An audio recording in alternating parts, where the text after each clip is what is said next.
பொதுச்செயலாளர் பார்த்திருக்கோம். வெற்றி பெற்ற பொதுச்செயலாளர் ஒரு நிமிஷம் வெற்றி பெற்ற சான்றிதழை பொதுச்செயலாளர் கொடுத்து ஆசீர்வாதம் வாங்கியிருக்கிறோம், ஆசி பெற்றிருக்கிறோம், மரியாதை நிமித்தமாக சந்திச்சிருக்கிறோம். இதெல்லாம் பொதுச்செயலாளர் டிசைட் பண்ணாரு. நாங்க ஊர்ல இருந்து சர்டிபிகேட் வாங்கி பொதுச்செயலாளர்கிட்ட ஆசி பெற்று சென்று கொண்டிருக்கிறோம். வேற ஒண்ணும் இல்லை. என்ன சொன்னாரு? நல்லபடியா வெற்றி பெற்ற வாழ்த்துக்கள் அப்படின்ட்டாரு. ரைட்.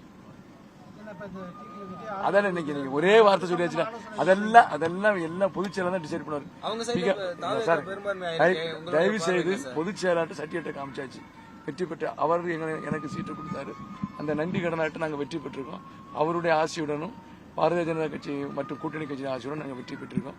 இறைவனர்களால் எங்களுக்கு வெற்றி கிடைத்ததுக்கு மிக்க மகிழ்ச்சி என்று அவரிடம் ஆசை பெற்று இந்த சர்டிபிகேட்டை அவர்கிட்ட காமிச்சு போயிட்டு. புதிய கட்சி இப்படி வரும்னு எதிர்பார்த்தீங்களா?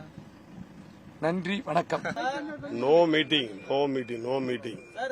வெற்றி பெற்ற வேட்பாளராக சட்டமன்ற உறுப்பினராக பொதுச் செயலாளர் அவர்களை நேரில் சந்தித்து அவர்களுக்கு நேரில் வாக்கு கேட்டு உழைத்திருக்கிறார்கள்.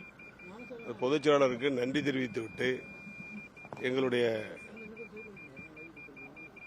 நன்றியை தெரிவித்துவிட்டு வந்திருக்கிறோம். அவ்வளவுதான். அதுக்கெல்லாம் காலம் பதில் சொல்லும், பொதுச் செயலாளர் சொல்லுவாங்க.